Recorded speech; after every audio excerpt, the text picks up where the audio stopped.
There's a reason you're not improving at golf, you know. It's not your golf swing. It's how much you care about the result. You get one bad shot and all of a sudden you're spiraling out of control. So here's why caring slightly less might just fix that. So this one idea from my book has helped dozens of golfers drop, I reckon, about 5 shots per round. And it has nothing to do with swing technique. Golf mistakes hurt because your brain doesn't like uncertainty. It likes patterns, it likes predictability, it likes safety. So when you chunk a wedge or snap hook a drive, your brain lights up with threat signals, especially the amygdala, the part responsible for fear and fight or flight. It goes, oh my god, there's danger. This feels like failure, and if you don't intervene, that moment becomes a story. I always do this, I suck, it happens again. You put yourself down. From there, the nervous system stays on high alert. You tighten up, you protect, you avoid, and you play worse golf.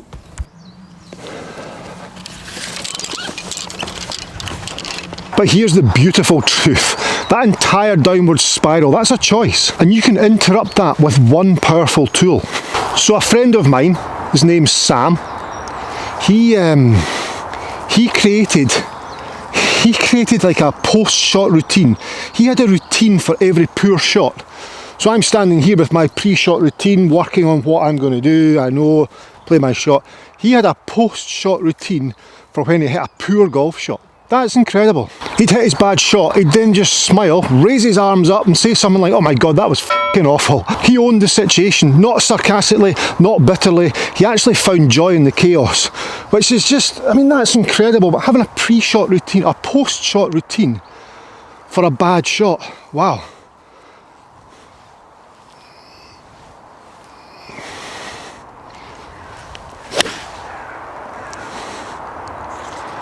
Well, that's pretty tidy. Pretty tidy. So if you hit a bad shot, what does Sam do? He laughed. He just laughed, arms up in the air.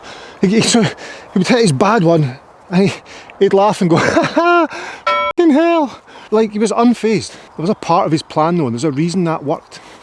Question now though is, does Sam still make mistakes? Of course he does. Absolutely he still makes mistakes.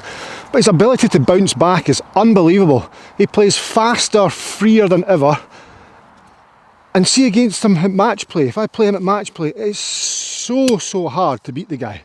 His handicap, I think it's 9, 12, somewhere around about there. But he's so creative because if he hits a bad shot, it's not a problem for him. And as I say, his bounce back ability is just unbelievable. He's getting better at golf without even trying. That's a worry. And when Sam laughs after every bad shot, let me explain.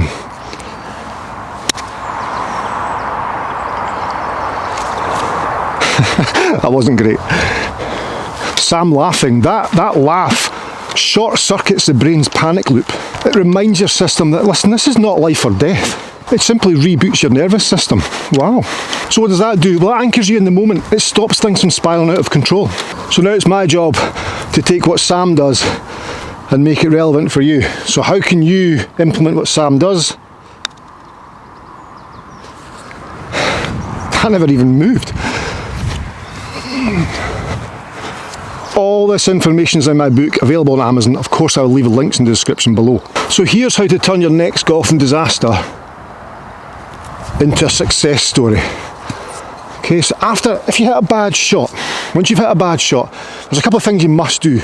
You must accept the fact you've hit a bad shot by acknowledging it. So you've hit your shot, so regardless of where this goes, I hit my shot and I comment on it and I maybe throw my arms up in the air and I say something. Let's imagine a bad shot here. Okay.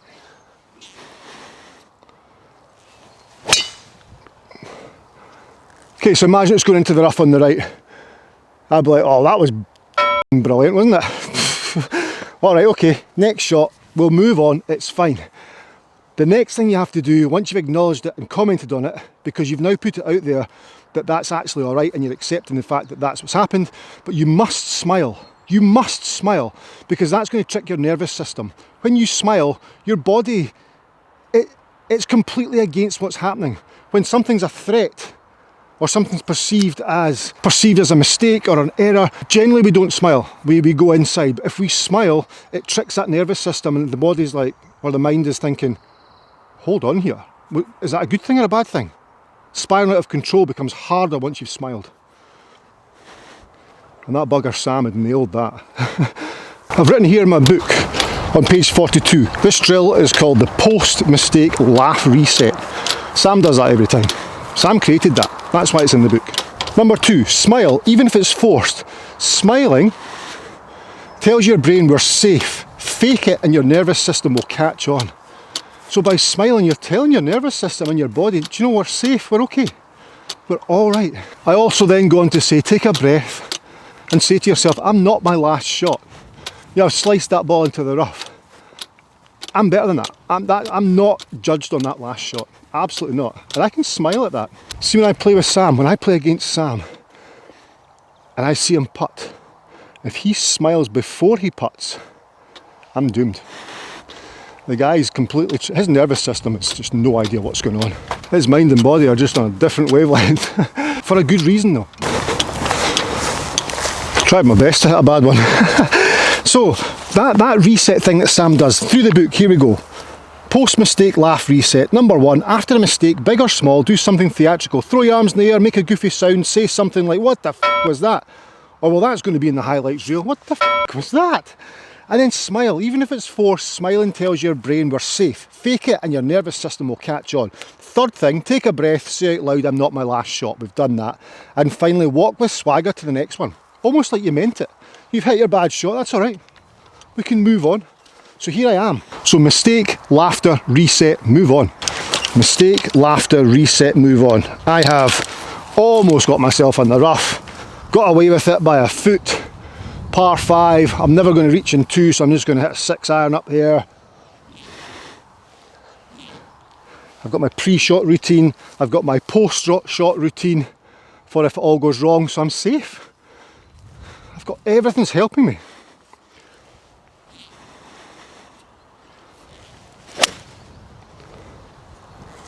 Okay, I've had a good one. Actually, a very, very good one. I guess that's because you think about it, psychologically, if I've hit a bad one there, I know I'm going to be okay. I've got a game plan for the bad shot. Wow. Swagger. The title of the book's a bit hard hitting, How to Play Golf Without Giving a f***. Now, we've all sworn on the golf course. Absolutely, of course we have. So it's relative, I think. So I'd left the title as that. But it's that disassociation of the shot. Once you've hit the shot, it's not associating with the outcome, it's removing that. If you can disassociate yourself from the outcome, I say in the book, can't remember what page, but the more permission you give yourself to f*** up, the less you f*** up. I mentioned at the start of the video that I feel as though this tip from my book has helped dozens of golfers drop at least 5 shots, and I firmly believe that. People come in for coaching, it's all about technique, and they talk about the bad round where the one hole has been so destructive. I golfed yesterday with my son, played here at Cardrona, par 5, 6th hole. I hit a 2 iron for my second shot, into the rough, lost the ball, dropped another one, played it up, chipped up, hold the putt for a bogey. So birdie with the second ball. And that is the difference between so that bogey, which is perfectly acceptable, is the difference between making bogey or making an 8, 9, 10. And people who come to me when I coach, they talk about how they make one large score. Then of course the rest of the round's gone after that. But the large score is coming from how they've reacted to the one bad shot that's probably created that penalty shot. I can't even remember the yardage now, 126.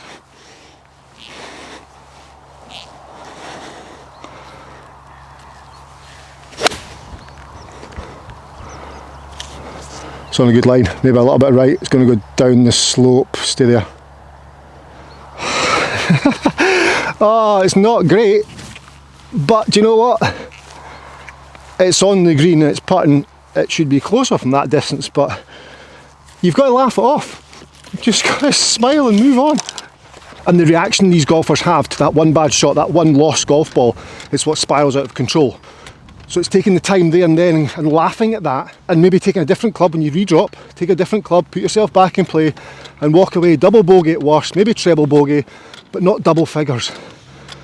Because the double figures, that's a depression, that's you spiralling out of control. So remember, mistake, laughter, reset, then the next shot, because mistakes build skill, not confidence. If you want to know how confidence is really built, it's not through perfect rounds, it's not through flawless swings. Confidence is built through surviving the chaos. You become a better golfer every time you respond to a mistake with grace, honour and composure. That's resilience. That is a real skill. And anyone can stripe it when things are going well.